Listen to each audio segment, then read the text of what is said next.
Hello students, no comments. Today I thought of doing couple of questions from current laxity. So these questions actually question model. So if you find these questions difficult, what you have to do is you have to just go through with the process, go through with the explanation and try to learn the method and practice similar type of questions as much as possible. So that is my target actually when doing these questions. So I'm not doing the questions on the board, so I'll be doing with the writing pad. So just try the questions and write it down first and then try the questions and then go through the video explanation and then go to the next question. So likewise you will learn something from one question to the other. So this video will be a bit longer, but hang on with it. Try to learn it, try to remember the question models actually that are in the given question. So you will learn something from it for sure. Let's do it now. Alright students, we are moving into the very first question and they're asking us to find the potential difference across A and B points, and we have given 5 answers. Yes, you can try the question now. Try the question and let's move to the answer explanations. Let's get into the question now. So I'm suggesting you to hold the video from here and try the question and then move forward. Right, we are moving into the question. So first I'm making an assumption that there's no current flow from A to B, because this is not connected to a circuit. So if only it is connected to a circuit, something like this, and then only we can assume there's a current flow towards this direction or towards this direction. It should be this direction, right? So I assume there's no current flow, right?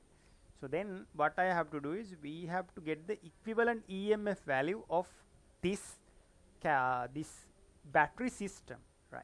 So first thing you need is you need to know the equation for system of batteries, system of cells. So this is the equation. If there, let's say assume there are like 2 cells, E1 and E2 equivalent interresistance R1 and R2. So if you need to find the equivalent EMF value, if it's R, then the equation connecting between these two is E1 over R1 plus E2 over R2 equals E over R. Here is the equivalent EMF value and R is the equivalent resistance. We have to add them like these two are parallel, right? So let's get into our question now. So I'm doing the very same thing now here again. So let's apply the very same equation again. What's the equation we have?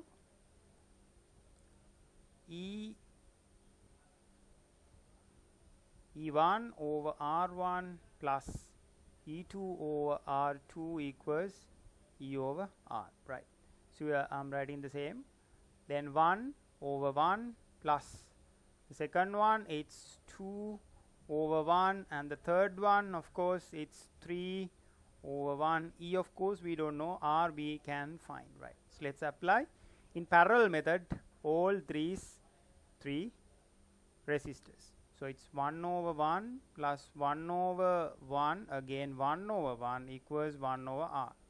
So common denominator 1, 3, so 1 over R equals 1 over 3. So I'm going to apply it here now. So here I'm getting 6 equals E over 1 over 3. So 3 goes up, 6 equals 3E, E becomes 2, so it's 2. The potential of the equivalent here for this, it has to be now 3 volts. So potential is now 3 volts, 2 volts, right? So initially we actually assume there's no current flow towards this direction. So 5 ohms and this 10 ohms will not hold any potential. So then we can assume that there's no potential held by these two.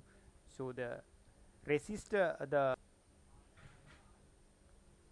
the cell we are practically using is 2 volt cell and inter resistance 1 or 3 ohms. So we can assume if there's no current flow, then the potential difference at this moment it's 2 volt between A and B. So our answer is the third one we have here. Alright students, we are moving into the second question, right? Let's read the question first. The value of R resistor is 30 ohms, so it's 30 ohms. The above circuit is designed to measure the resistance of R. When the value of voltmeter and ammeter are measured, V over I value is taken and it was smaller 5% from the value of R. Find the resistance of voltmeter. Right. Now let's get into the question. Try the question first and then move into the video explanation. Right. So let's get into the question now. Let's get into the answers now. Right here, first thing, the current flows is I and the potential difference across measured is V. So what we basically do is V over I, and from that we assume the value of R here. Right. But they are telling that value is 5% smaller to the value that we are expecting. So what basically happens is the interresistance of R dash, and this 30 ohms will form an equivalent resistance. These two will be added actually, and it will form equivalent resistance of R double dash. So when we take the potential difference across here and I value, we are getting not exactly this R value, we get the R double dash value. So what basically happens is 1 over R dash plus 1 over 30 equals 1 over R double dash. This forms an R double dash is the value we can get actually from the experiment. Right. So what we have to do is they are asking us to find this R dash value. Let's apply the values here, then we can find. Right. Initially we need to find the R double dash value. So what basically they are telling is R double dash value is 5% lesser to this 30 ohms value. So let's do the calculation here. 5%, 30 into 5%, so it's 1.5 volt. So the real value is, the value we get from the experiment is 28.5 ohms. Right. Let's move into our calculations now.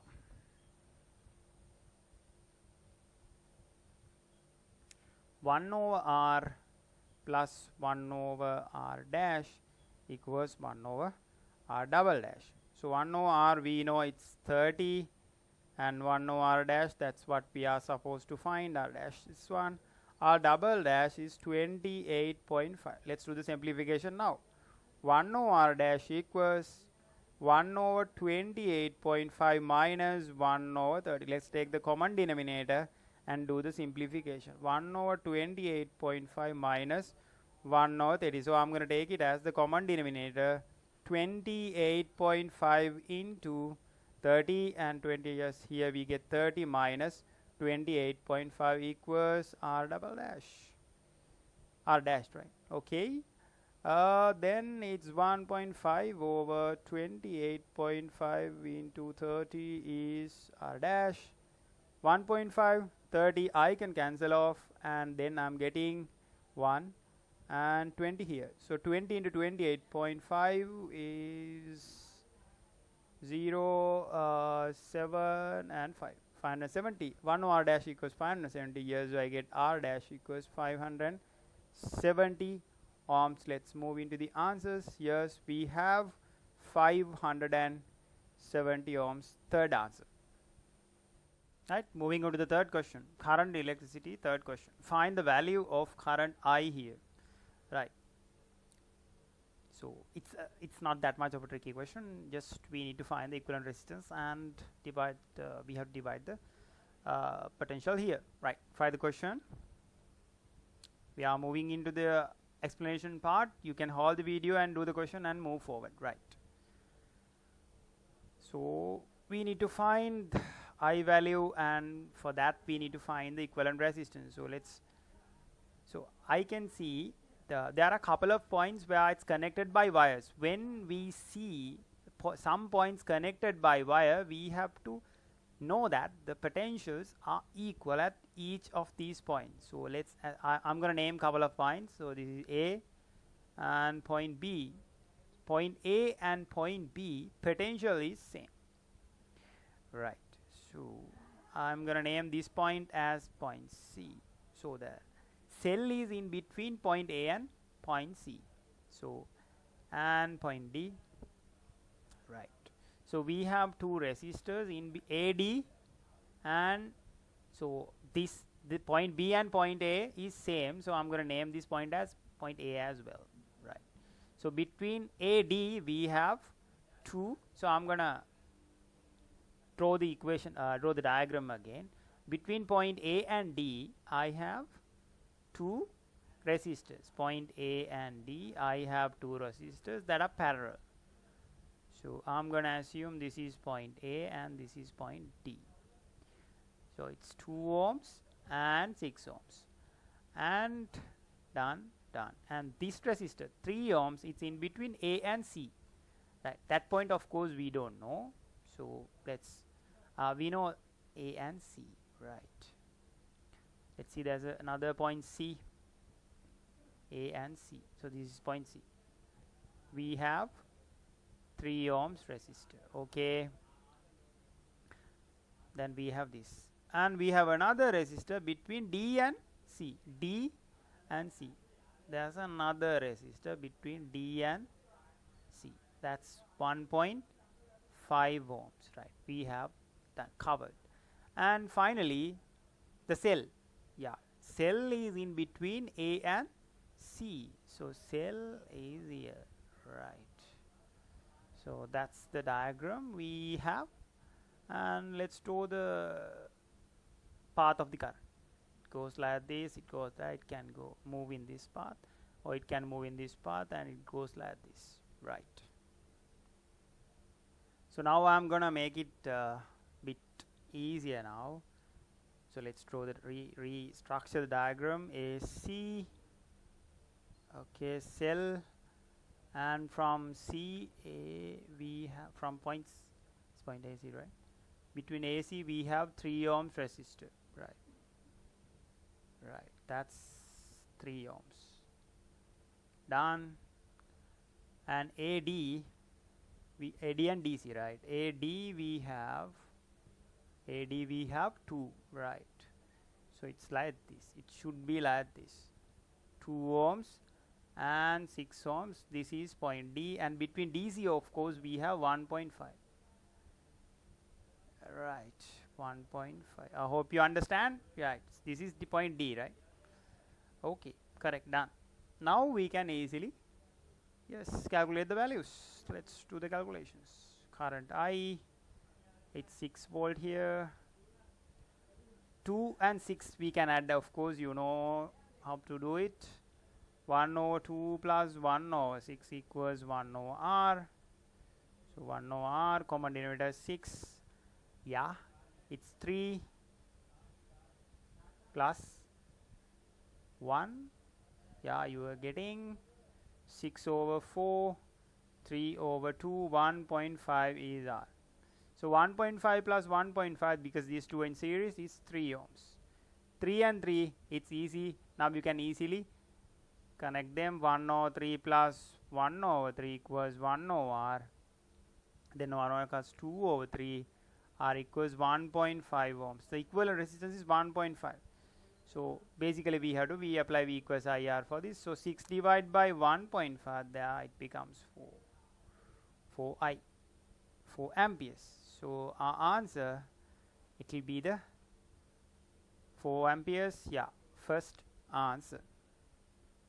Students, as we all know, practice makes it permanent. So just keep practicing in the correct way, right? Because practice makes it permanent. So if you practice it wrong way, and it will be permanent, right? So keep practicing in the good way and try lots of questions, make it a skill.